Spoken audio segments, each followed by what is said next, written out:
10 points Arvind Kejriwal ji ने रखे। उसमें मुख्यतः 2 पॉइंट जो साधारण जनता को समझ में आते हैं, मेरे जैसे लोगों को समझ में आते हैं, वो ये हैं। जस्टिस स्वर्ण कांता शर्मा जी के 2 बच्चे हैं,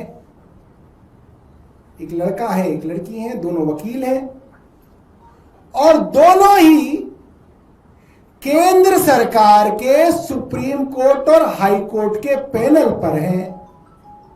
सरकार की तरफ से अपीयर होते हैं, केंद्र सरकार की तरफ से। और पैनल के अंदर तो बहुत सारे वकील होते हैं, दर्जनों होते हैं, मगर किस वकील को कौन सा केस मिलेगा ये तय करते हैं सॉलिसिटर जनरल तुषार मेहता। वो तुषार मेहता जो अरविंद केजरीवाल जी के मामले में, एक्साइज के मामले में केंद्र सरकार यानी कि सीबीआई और ईडी की तरफ से पेश होते हैं। वो तुषार मेहता रोजमर्रा में ये डिसाइड करते हैं, ये मामला इनको दे दो, ये मामला इनको दे दो, ये मामला इनको दे दो। जिनमें कुछ लोग ऐसे हैं जो स्वर्ण कांता जी के पुत्र हैं और पुत्री हैं।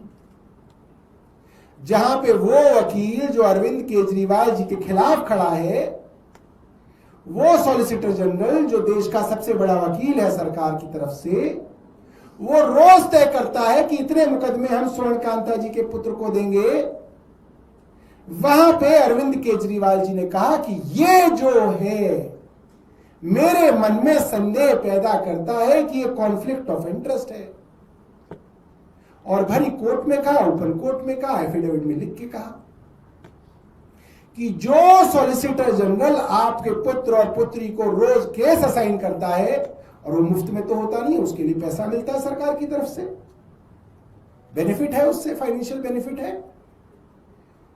उस बेनिफिट की वजह से हमारे मन में एक रीजनेबल एप्रीहेंशन आती है कि क्या उन सॉलिसिटर जनरल के खिलाफ फैसला देते समय ये कोर्ट या उस सॉलिसिटर जनरल के पक्ष में फैसला देते वक्त ये कोर्ट बायस नहीं होगी। ये एक रीजनेबल एप्रीहेंशन है जो कोर्ट के सामने रखी गई। भारतीय जनता पार्टी को लगता है कि नहीं साहब, इससे तो कोई फर्क नहीं पड़ता, तो नहीं पड़ता तो भाई नहीं पड़ता। पब्लिक को पता है किससे फर्क पड़ता है, किससे फर्क नहीं पड़ता। दूसरा,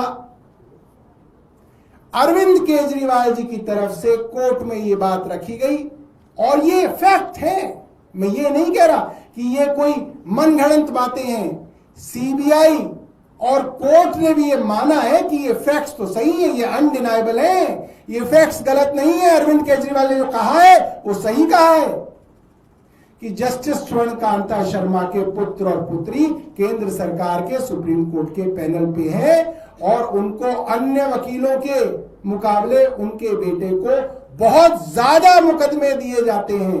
ये भी अनडिनाइबल फैक्ट है।